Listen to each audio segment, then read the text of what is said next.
नमस्कार और स्वागत है इस गहन पड़ताल में। आज हम बात करेंगे भारत की स्वतंत्रता की उस महागाथा पर जो दुनिया के सबसे बड़े लोकतंत्र की आप कह सकते हैं नींव बनी। जी। ये सिर्फ इतिहास के पन्नों का जिक्र नहीं है, बल्कि करोड़ों लोगों के सपनों, उनके संघर्षों और बलिदानों की कहानी है। बिल्कुल। और आज हम जिस सामग्री पर थोड़ा ध्यान देंगे उसका शीर्षक है भारत की आजादी एक अमर गाथा। हमारा इरादा, जैसा आपने कहा, सिर्फ घटनाओं को दोहराना नहीं है, हाँ, बल्कि उन गहराइयों में उतरना है जहां से इस आजादी की जो भावना है वो पैदा हुई। इस स्रोत से हमें कुछ ऐसे पहलू मिलते हैं जो शायद आम चर्चा में पीछे रह जाते हैं। अच्छा, जैसे वो जुनून, वो अटूट संकल्प जिसने गुलामी की बेड़ियों को तोड़ना मुमकिन बनाया। और अक्सर ये होता है ना कि इतिहास हमें बड़े नेताओं की कहानी ज्यादा सुनाता है। हाँ, ये बात है। तो क्या ये स्रोत उन अनगिनत आम लोगों की योगदान पर भी कुछ रोशनी डालता है जिनके बिना शायद ये सब हो ही नहीं पाता? हाँ, यही इस स्रोत की एक खास बात लगती है। ये सिर्फ बड़े नामों तक ही नहीं रहता, ये उन लाखों चेहरों के जज्बे को पकड़ने की कोशिश करता है जिनका शायद नाम भी हमें नहीं पता, जिनका वो एक दृढ़ विश्वास था कि जान दे देंगे पर गुलामी में नहीं जिएंगे। दस्तावेज इस बात पर जोर देता है कि ये लड़ाई सिर्फ राजनीतिक गलियारों में नहीं थी। सही। ये खेतों में, कारखानों में, स्कूलों में, घरों में, हर जगह लड़ी गई। आज हम उसी पूरी तस्वीर को समझने की कोशिश करेंगे। तो चलिए फिर शुरू करते हैं। कहां से? 1857 की उस चिंगारी से? हाँ, वहीं से। और फिर अलग अलग पड़ावों से होते हुए 15 अगस्त 1947 के उस ऐतिहासिक दिन तक पहुंचेंगे जब भारत ने एक स्वतंत्र राष्ट्र के रूप में पहली सांस ली। और ये याद रखना भी जरूरी है, जैसा कि स्रोत भी बताता है, कि ये सिर्फ 200 साल की ब्रिटिश गुलामी से मुक्ति की कहानी नहीं है। हाँ, ये बात तो है। ये उस प्राचीन भूमि की कहानी है जो हजारों सालों से ज्ञान का, दर्शन का, संस्कृति का एक केंद्र रही है। बिल्कुल। तो इस गहरे ऐतिहासिक और सांस्कृतिक संदर्भ में देखें तो स्वतंत्रता संग्राम का मतलब और भी गहरा हो जाता है। ये अपनी पहचान, अपना स्वाभिमान वापस पाने का संघर्ष भी था एक तरह से। ठीक है। तो जैसा आपने कहा, शुरुआत 1857 से। इसे अक्सर भारत का पहला स्वतंत्रता संग्राम कहा जाता है। मंगल पांडे का नाम तो एकदम से आता है दिमाग में। हाँ, बिल्कुल। तो स्रोत इस घटना को कैसे देखता है? क्या वो सिर्फ कारतूस वाला मामला था या कुछ और भी? नहीं, स्रोत इसे सिर्फ कारतूस तक सीमित नहीं रखता, वो इसे एक ज्यादा बड़े पैमाने पर देखता है। अच्छा। उसके अनुसार मंगल पांडे का विद्रोह उस बारूद के ढेर में पहली चिंगारी जैसा था जो सालों से जमा हो रहा था। मतलब क्या कारण थे? दस्तावेज उन दिनों की सामाजिक धार्मिक बेचैनी की बात करता है। जमींदारी व्यवस्था से किसानों में गुस्सा था, अंग्रेजों का भारतीय रीति रिवाजों में दखल देना, हाँ, और ईसाई मिशनरियों की जो गतिविधियां बढ़ रही थीं, उसको लेकर भी आम लोगों में एक शक, एक तरह का डर पनप रहा था। तो मंगल पांडे ने जो बैरकपुर छावनी में आवाज उठाई, वो इन सब दबी हुई भावनाओं का प्रतीक बन गई। ये सिर्फ चर्बी वाले कारतूस का गुस्सा नहीं था। नहीं, ये आत्मसम्मान और धर्म की रक्षा का भी सवाल था। स्रोत में उस समय के कुछ लोकगीतों के अंश भी हैं जो इस बात को दिखाते हैं। ये दिलचस्प है कि स्रोत इसे सिर्फ एक फौजी घटना नहीं बल्कि एक बड़े सामाजिक असंतोष से जोड़ रहा है। जी। क्या उसमें यह भी है कि मंगल पांडे की बगावत का असर छावनी के बाहर आम लोगों पर तुरंत कैसे पड़ा? हाँ, स्रोत बताता है कि जैसे ही खबर फैली, कई जगहों पर, खासकर उत्तर भारत में, आम लोगों ने भी अंग्रेजी हुकूमत के जो निशान थे उन पर हमला करना शुरू कर दिया। सच में? जैसे सरकारी दफ्तर जला दिए गए, खजाने लूटे गए, कई अंग्रेज अफसरों और उनके परिवारों को भी निशाना बनाया गया। तो ये सिर्फ सिपाहियों का विद्रोह नहीं रहा। इसमें किसान, कारीगर, यहाँ तक कि स्थानीय राजा और जमींदार भी शामिल हो गए। अच्छा। जिनकी अपनी अपनी शिकायतें थी अंग्रेजों से। अच्छा। और स्रोत इस बात पर भी रोशनी डालता है कि कैसे उस जमाने में, जब कम्युनिकेशन इतना तेज नहीं था, फिर भी विद्रोह की खबरें एक जगह से दूसरी जगह तेजी से फैली। कई बार साधुओं और फकीरों के जरिए, जिन्होंने गुप्त संदेश पहुंचाने का काम किया। अच्छा, ये तो बड़ी अनोखी बात है। हाँ, और इसने भविष्य के आंदोलनों के लिए एक मनोवैज्ञानिक जमीन तैयार कर दी। सही कहा। कि अंग्रेजी हुकूमत ऐसी नहीं है कि उसे हराया नहीं जा सकता। सही कहा। तो इस पहली बड़ी लहर के बाद संघर्ष थोड़ा धीमा पड़ा होगा, पर रुका नहीं। और फिर 20वीं सदी की शुरुआत में कई नायक सामने आए। रास्ते अलग थे पर मंजिल एक थी। अब महात्मा गांधी का आना एक बहुत बड़ा मोड़ था। हाँ, बहुत बड़ा। स्रोत उनके सत्य और अहिंसा के सिद्धांत को कैसे देखता है? स्रोत गांधी जी के आगमन को भारतीय स्वतंत्रता संग्राम में एक बिल्कुल नया मोड़, एक युगांतकारी घटना मानता है। उनका जो सत्य और अहिंसा पर आधारित सत्याग्रह का विचार था, सत्याग्रह, उसने संघर्ष को एक नई दिशा दी, एक नैतिक बल दिया। सत्याग्रह का मतलब था सत्य के लिए आग्रह करना बिना हिंसा की। और इसमें तरीके क्या थे? इसमें सविनय अवज्ञा थी, असहयोग था, हड़तालें थीं, शांतिपूर्ण प्रदर्शन थे। और स्रोत इस बात पर बहुत जोर देता है कि गांधी जी ने इस लड़ाई को सिर्फ कुछ पढ़े लिखे लोगों या क्रांतिकारियों तक नहीं रखा। ये जरूरी था। उन्होंने इसे जन आंदोलन बना दिया। किसानों को, मजदूरों को, महिलाओं को, दलितों को, समाज के हर वर्ग को इससे जोड़ा। चंपारण, खेड़ा, फिर असहयोग आंदोलन, सविनय अवज्ञा आंदोलन। जहां एक तरफ गांधी जी का ये अहिंसक रास्ता था, वहीं दूसरी ओर भगत सिंह, राजगुरु, सुखदेव जैसे क्रांतिकारी भी थे। बिल्कुल, उनका रास्ता अलग था। वो मानते थे कि आजादी बलिदान मांगती है। तो स्रोत इन दो अलग अलग विचारधाराओं के बीच के रिश्ते या शायद तनाव को कैसे देखता है? ये एक बहुत महत्वपूर्ण पहलू है और स्रोत इसे नजरअंदाज नहीं करता। वो बताता है कि दोनों धाराओं के बीच वैचारिक मतभेद तो थे और गहरे थे।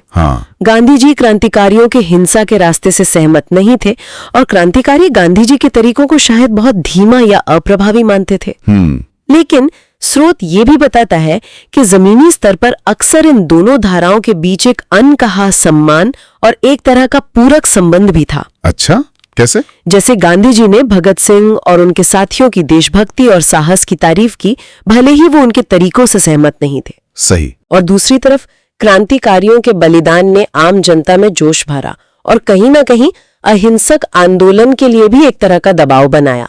स्रोत इशारा करता है कि अंग्रेज सरकार दोनों ही तरह के विरोध से परेशान थी। ये तो हो गई। और सुभाष चंद्र बोस का जिक्र भी इसमें प्रमुखता से है, जिन्होंने पहले कांग्रेस में और फिर बाहर जाकर आजाद हिंद फौज बनाई, सशस्त्र संघर्ष का रास्ता चुना। उनका नारा, तुम मुझे खून दो, मैं तुम्हें आजादी दूंगा। बिल्कुल, वो उस दौर के युवाओं के लिए एकदम प्रेरणा बन गया था। और रानी लक्ष्मीबाई जैसी वीरांगनाएं, जिनकी बात 1857 में भी आती है, उनकी कहानियां तो लगातार लोगों को हिम्मत देती रहीं। तो ये जो विविधता थी, अलग अलग रास्ते, अलग अलग नायक, शायद यही इस आंदोलन की असली ताकत थी। बिल्कुल, स्रोत इसी नतीजे पर पहुंचता है। ये आंदोलन किसी एक व्यक्ति या एक विचारधारा की देन नहीं था। ये एक सामूहिक चेतना थी, जिसमें हर किसी ने अपनी क्षमता, अपने विश्वास के अनुसार योगदान दिया। गांधी का सत्याग्रह, नेहरू की राजनीतिक समझ, पटेल का संगठन कौशल, बोस का सैन्य प्रयास, क्रांतिकारियों का बलिदान और वो लाखों गुमनाम लोग जिनका हमने जिक्र किया, उन सब का संघर्ष, ये सब मिलकर ही आजादी की इमारत खड़ी कर पाए। संघर्ष आगे बढ़ा और फिर आया 1942 का भारत छोड़ो आंदोलन। इसे अक्सर स्वतंत्रता संग्राम का चरम बिंदु माना जाता है। बिल्कुल। स्रोत इसकी क्या खासियत बताता है? स्रोत भारत छोड़ो आंदोलन को जन क्रांति का सबसे बड़ा उदाहरण मानता है। गांधी जी का वो करो या मरो का नारा, उसने जैसे पूरे देश में एक बिजली सी दौड़ा दी। और इस आंदोलन की सबसे बड़ी खासियत थी इसका स्पॉन्टेनियस होना, मतलब स्वतः स्फूर्त चरित्र। अच्छा, कैसे? जैसे ही बड़े नेताओं को गिरफ्तार किया गया, आंदोलन की कमान आम लोगों ने संभाल ली, स्थानीय कार्यकर्ताओं ने और खासकर छात्रों और युवाओं ने। युवाओं की भूमिका तो हमेशा रही है। बिल्कुल। स्रोत में कुछ ऐसे उदाहरण भी हैं जहां महीनों तक कुछ जिलों में अंग्रेजी शासन लगभग खत्म हो गया था और समानांतर सरकारें चलने लगी थीं। अरे वाह! और एक और महत्वपूर्ण बात जिस पर सामग्री जोर देती है, वो है अभूतपूर्व राष्ट्रीय एकता। हिंदू, मुसलमान, सिख, ईसाई सभी समुदायों के लोग कंधे से कंधा मिलाकर अंग्रेजों के खिलाफ खड़े हो गए। ये बहुत बड़ी बात थी। अंग्रेजों भारत छोड़ो का नारा हर गली, हर कूचे में गूंज रहा था। आपने कहा कि बड़े नेताओं की गिरफ्तारी के बाद आम लोगों ने कमान संभाली। क्या स्रोत ये भी बताता है कि इस एकता को बनाए रखने में कुछ चुनौतियां भी थीं, या क्या सब लोग पूरी तरह सहमत थे? क्योंकि इतिहास में मतभेदों का भी जिक्र आता है। स्रोत इस पहलू को भी छूता है। वो बताता है कि ऊपर से इतनी जबरदस्त एकता दिख रही थी, पर कुछ अंदरूनी तनाव भी थे। जैसे मुस्लिम लीग ने इस आंदोलन से खुद को अलग रखा था। उनकी प्राथमिकता पाकिस्तान की मांग थी। कम्युनिस्ट पार्टी का रुख भी बदला था विश्व युद्ध में सोवियत संघ के शामिल होने के बाद। कुछ रियासतों के शासकों ने भी अंग्रेजों का साथ दिया, लेकिन स्रोत का मुख्य तर्क ये है कि इन मतभेदों के बावजूद आम जनता का एक बहुत बड़ा हिस्सा सभी धर्मों और वर्गों का पूरी तरह से आंदोलन के साथ था। किसानों ने लगान देना बंद कर दिया, मजदूरों ने कारखानों में हड़ताल कर दी, छात्रों ने स्कूल कॉलेज छोड़ दिए। मतलब जमीनी स्तर पे जुड़ाव बहुत मजबूत था, बहुत ज्यादा। स्रोत में एक अनजान किसान का जिक्र है जिसने आंदोलन के लिए चंदा देने के लिए अपनी जमीन का छोटा सा टुकड़ा बेच दिया था। ये दिखाता है कि आम लोगों में आजादी की तड़प किस हद तक थी। अंग्रेजों को ये साफ समझ आ गया था कि अब भारत पर उनका राज ज्यादा दिन नहीं चलेगा। और फिर तमाम संघर्षों, बलिदानों और बातचीत के दौरों के बाद आखिरकार वो ऐतिहासिक घड़ी आई। 15 अगस्त 1947, आधी रात का वो पल। स्रोत उस पल को कैसे बयान करता है? स्रोत उसे एक मिलीजुली भावनाओं वाला क्षण बताता है। एक तरफ तो सदियों की गुलामी से आजादी का वो जबरदस्त उल्लास था, हाँ बिल्कुल, तो दूसरी तरफ देश के बंटवारे का गहरा दर्द भी था। पंडित जवाहरलाल नेहरू का लाल किले पर तिरंगा फहराना और उनका वो मशहूर ट्रिस्ट विद डेस्टिनी भाषण, उसका जिक्र बहुत भावनात्मक तरीके से किया गया है। वो शब्द, आधी रात के स्ट्रोक पर जब दुनिया सोती है, भारत जीवन और स्वतंत्रता के लिए जागेगा, उस पल की गंभीरता, उम्मीद और भविष्य के लिए भारत की जो प्रतिबद्धता थी उसे दिखाते हैं। लेकिन स्रोत साथ ही विभाजन की जो त्रासदी थी, उस दौरान जो हिंसा हुई, लाखों लोगों का विस्थापन हुआ, उस दर्द को भी रेखांकित करता है। ये आजादी एक बहुत बड़ी कीमत चुकाकर मिली थी। ये सच है, आजादी का जश्न और विभाजन का जख्म दोनों साथ साथ थे। आज हम जो ये आजाद हवा में सांस ले रहे हैं, जैसा कि स्रोत भी हमें याद दिलाता है, ये उन अनगिनत शहीदों और स्वतंत्रता सेनानियों की देन है जिन्होंने अपना सब कुछ लगा दिया। बिल्कुल, और यहीं से हमारी स्वतंत्र भारत के नागरिकों की जिम्मेदारी शुरू होती है। स्रोत के शब्दों में कहें तो उनकी कुर्बानी हमें ये याद दिलाने के लिए काफी है कि ये आजादी कितनी अनमोल है। इसे संजो कर रखना और उन सपनों को पूरा करना हमारा कर्तव्य है जिनके लिए उन्होंने अपना जीवन दिया। और ये सपने सिर्फ राजनीतिक आजादी के नहीं थे। नहीं, बिल्कुल नहीं। ये सामाजिक और आर्थिक न्याय का, समानता का, भाईचारे का, एक नए भारत का सपना था। उनके सपनों का भारत जहां हर नागरिक बराबर हो, जहां धर्म, जाति, लिंग, क्षेत्र, किसी आधार पर कोई भेदभाव ना हो, जहां सबको आगे बढ़ने का मौका मिले और जहां हमारा तिरंगा हमेशा गर्व से लहराता रहे। शायद यही उन वीरों को सच्ची श्रद्धांजलि होगी। निश्चित रूप से उन मूल्यों को अपने जीवन में उतारना जिनके लिए वो लड़े और मरे, समानता, न्याय, धर्मनिरपेक्षता और जो हमारी लोकतांत्रिक प्रक्रिया है उसमें विश्वास रखना, यही हमारी सबसे बड़ी जिम्मेदारी है। स्रोत हमें यही संदेश देता है कि स्वतंत्रता कोई एक बार मिल जाने वाली चीज नहीं है। ये एक निरंतर चलने वाली प्रक्रिया है जिसे हर पीढ़ी को अपनी मेहनत और अपनी निष्ठा से सींचना होता है। तो अगर संक्षेप में देखें, आज हमने भारत की आजादी, एक अमर गाथा स्रोत के जरिए स्वतंत्रता संग्राम के कुछ अहम पड़ावों और उसके पीछे की भावनाओं को समझने की कोशिश की। 1857 की पहली चिंगारी से लेकर गांधी जी के सत्याग्रह, क्रांतिकारियों के बलिदान, भारत छोड़ो का वो जनसैलाब और आखिर में 1947 की आजादी। ये कहानी साहस, त्याग और अटूट संकल्प की कहानी है। और जैसा कि हर बड़ी कहानी में होता है, एक अध्याय का अंत दूसरे की शुरुआत होता है। बिल्कुल। आजादी मिलना एक बहुत महत्वपूर्ण मंजिल थी, लेकिन उसके बाद शुरू हुआ एक नए राष्ट्र के निर्माण का सफर, और वो सफर अपनी चुनौतियों और जटिलताओं से भरा था।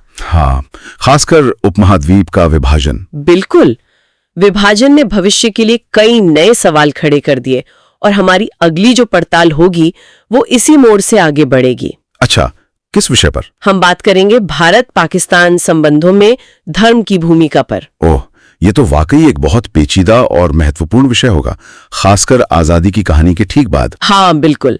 हम उस सामग्री को देखेंगे जो ये बताती है कि कैसे आस्था, कैसे धार्मिक पहचान ने विभाजन के बाद दोनों देशों की राजनीति को, उनकी विदेश नीति को और सबसे बढ़कर सीमा के दोनों ओर रहने वाले करोड़ों लोगों की जिंदगी और उनके आपसी रिश्तों को बहुत गहराई से प्रभावित किया है।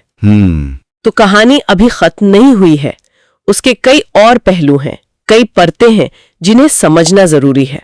तो अगली चर्चा का हमें भी इंतजार रहेगा, और आज की बातचीत को खत्म करते हुए श्रोताओं के लिए एक विचार छोड़ जाते हैं जो सीधे तौर पर हमारे आज के स्रोत और उन स्वतंत्रता सेनानियों के बलिदान से जुड़ा है जी। कि हम व्यक्तिगत स्तर पर अपने रोजमर्रा के जीवन में, अपने आस पड़ोस में, अपने काम की जगह पर समानता, न्याय और सम्मान के उन आदर्शों को कैसे जिंदा रख सकते हैं जिनके लिए उन्होंने इतनी बड़ी कीमत चुकाई।